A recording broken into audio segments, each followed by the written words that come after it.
Welcome to CCN News. I am your host, Captivating Christian, for January 2nd, 2020. And Julian Castro calls it quits for the 2020 presidential race. Julian Castro, the former San Antonio, Texas mayor and HUD Secretary Cabinet member for former President Barack Obama, has ended his campaign for a Democratic presidential nomination on today. The sole Latino of the race, Castro, 45 years of age, was a youthful presence in the contest. He stated today that it is with profound gratitude to all of our supporters that I suspend my campaign for president today.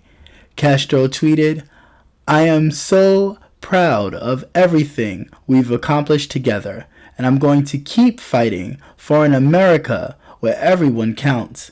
I hope you'll join me in that fight." For months, Castro tried to stand out in a crowded field, striking an aggressive posture towards his rivals. In a June debate, he scolded fellow Texan Beto O'Rourke. In a July debate, he also went after former Vice President Joe Biden, who's also a presidential candidate.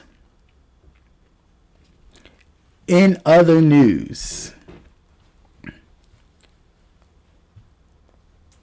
a Republican lawmaker who warned about driving drunk has been charged with it.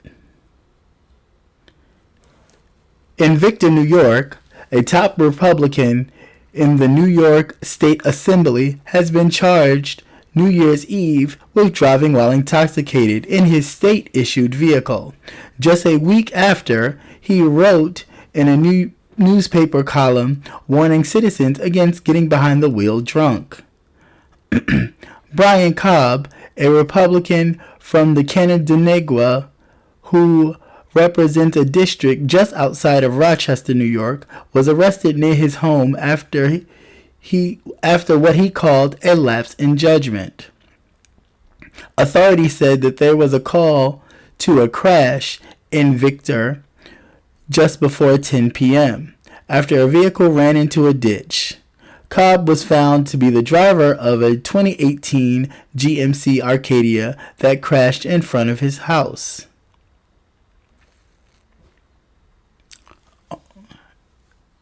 And in other news, U.S. health officials to ban popular e-cigarette flavors and major exceptions. The U.S. officials will ban most flavored e-cigarettes popular with underage teenagers, but with major exceptions that benefit vaping manufacturers, retailers, and adults who use the nicotine-emitting devices. The Trump administration has announced today, January 2nd, that it will prohibit fruit, candy, mint, and dessert flavors from small cartridges-based e-cigarettes that are popular with high school students. Alright, and that is all the news I have for CCN News.